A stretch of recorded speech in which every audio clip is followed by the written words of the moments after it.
Hey everyone, it's Jason from EskimoTV.net. I'm not home this week. I'm at my parents' visiting for July 4th weekend, and I just wanted to take some time to give you my thoughts on Thor, Love and Thunder. If you'd prefer to read my review, you can check out EskimoTV.net in order to do that. So let's go ahead and talk about this movie. Thor, Love and Thunder is the fourth Thor film and the 29th film in the Marvel Cinematic Universe. It's directed by Taika Waititi, who directed the previous Thor film, Thor Ragnarok. Unfortunately, Thor Love and Thunder is merely a subpar love story meshed within a subpar superhero action movie. The film hinges on an emotional moment between two characters, and when I didn't feel anything, I couldn't in good conscience speak highly of this film. There's some zany action and the top-notch visual effects you've come to expect from a Marvel film, but the tone-clashing storytelling makes this one of the weaker Marvel movies.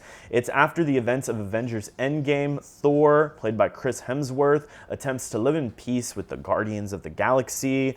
Evil strikes as Gore, the God Butcher, played by Christian Bale, aims to extinguish all gods within the universe. So Thor has to recruit Valkyrie, played by Tessa Thompson, Korg, played by director Taika Waititi, or voiced I should say, and his ex-girlfriend Jane Foster, played by Natalie Portman, who now seems to have superpowers in this movie. Together they must stop this malicious being.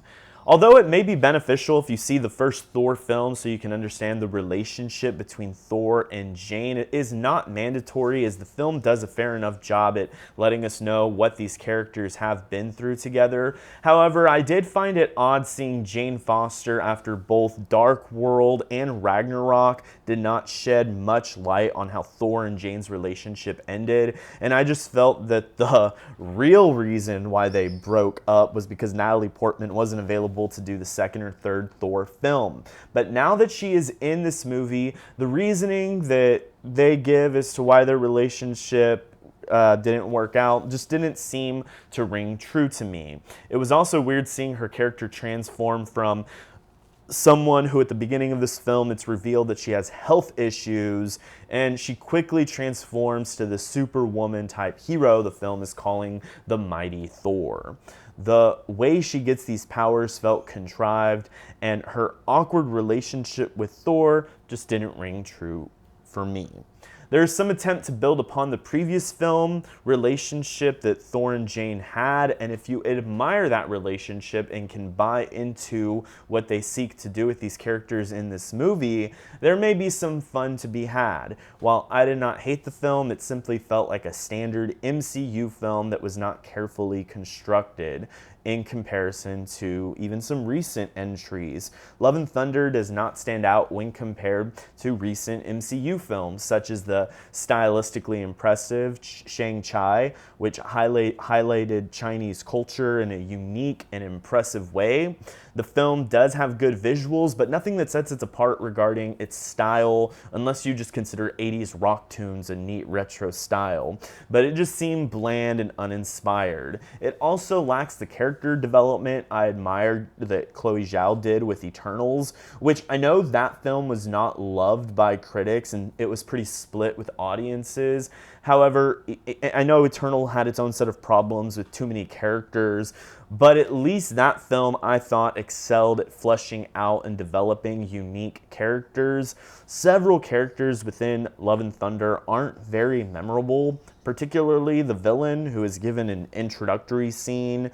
I felt like he wasn't given enough flesh to feel threatened by. Christian Bale does fine with what he's given, but the villain isn't written in a compelling way.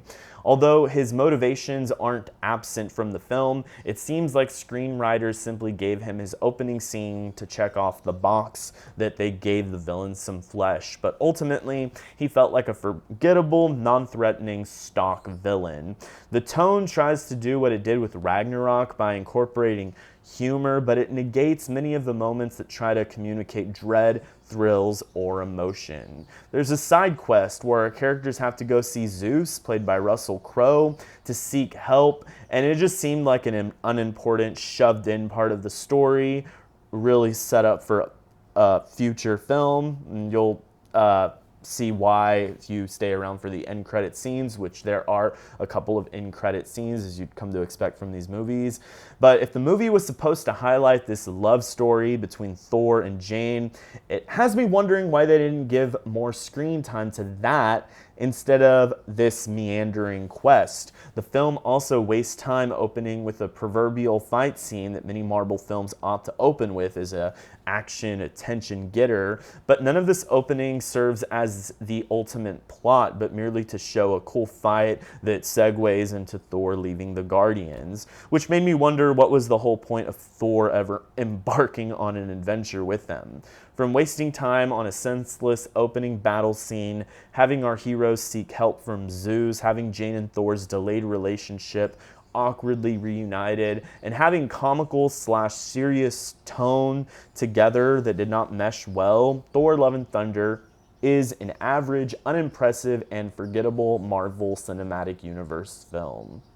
I'm going to give Thor Love and Thunder a C-.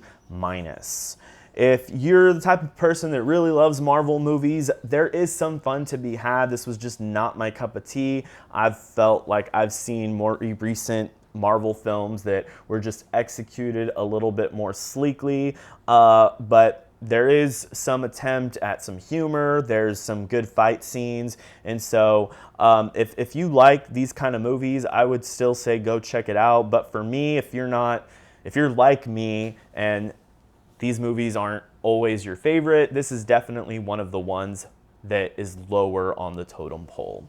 So that was my review of Thor Love and Thunder. If you enjoyed hearing my thoughts, please smash that like button. You can also see more videos like this in your feed. Just subscribe to the YouTube channel. You can also check out my website, EskimoTV.net, to check out reviews from myself as well as other authors. Thank you all so much for taking time to check this out. Once again, my name is Jason Escamilla from EskimoTV.net.